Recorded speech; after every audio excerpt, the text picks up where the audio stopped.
Hello everyone, I'm the storyteller and I'm here to help you today.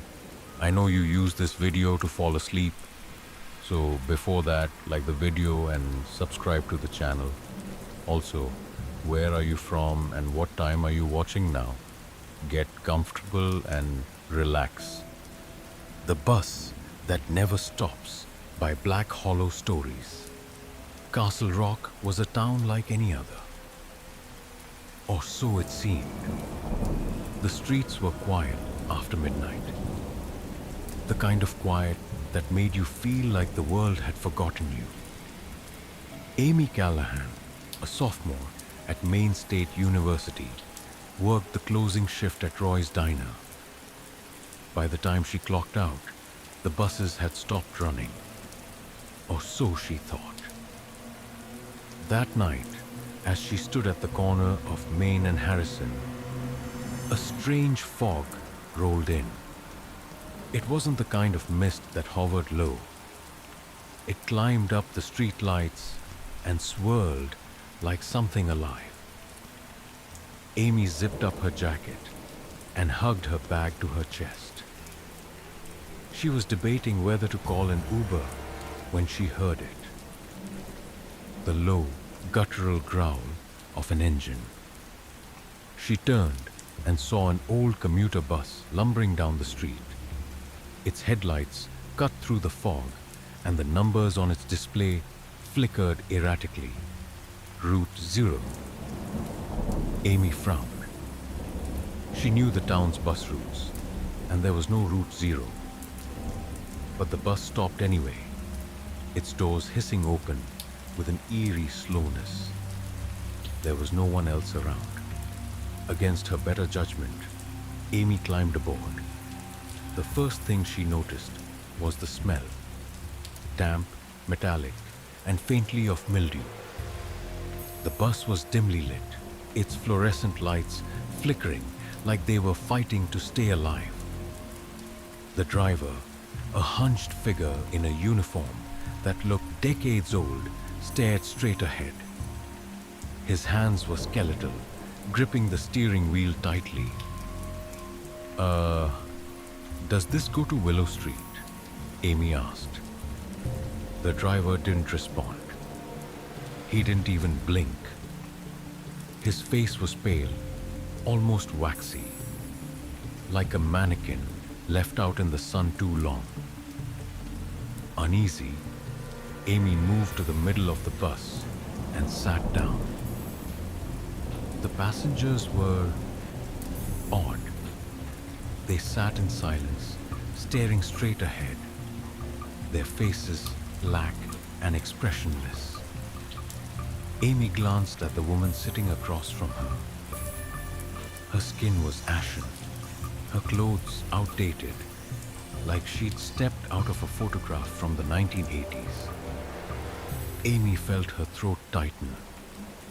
Something about the woman seemed familiar. She pulled out her phone and discreetly snapped a photo. The bus lurched forward and Amy's phone buzzed.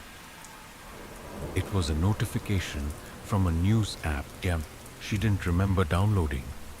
The headline read, "Local woman missing since 1983. Have you seen her?" Amy's heart dropped. She looked at the photo in the article. It was the woman sitting across from her. Her hand shook as she scrolled through more articles. Every passenger on the bus was a missing person.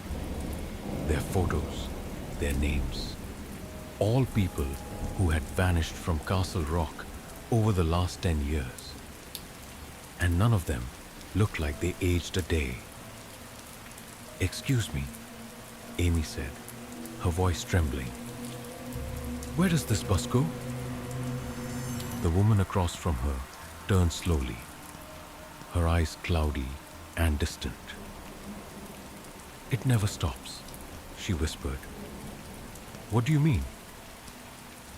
"It keeps going," the woman said, her voice barely audible. "No matter where you get on, you never get off. Not really. Amy's stomach twisted. She gripped the edge of her seat as the bus turned down a street that shouldn't exist. The fog outside grew thicker, and the streetlights gave way to darkness. The driver's hands twitched on the wheel, and for the first time, he looked back at her. His eyes were hollow pits. Amy bolted to the doors, pounding on the glass. "Let me off! I want to get off!"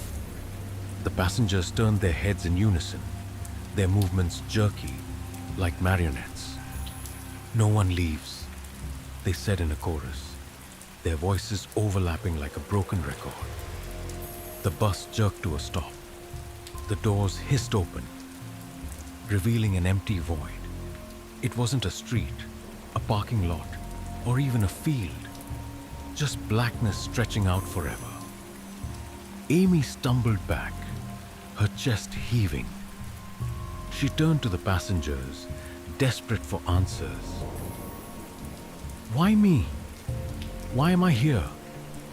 A young boy at the back of the bus spoke, his voice monotone. "You got on. That's all it takes."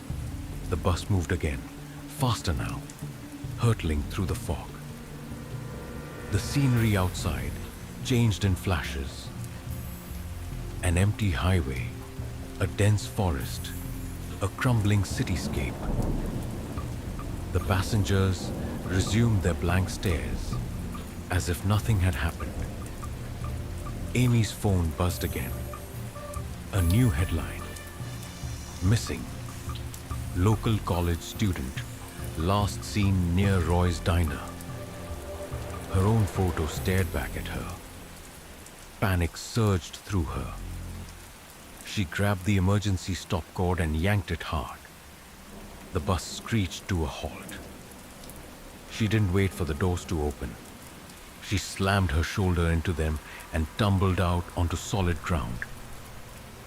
When Amy looked up, she was standing at the corner of Main and Harrison, right where she'd started.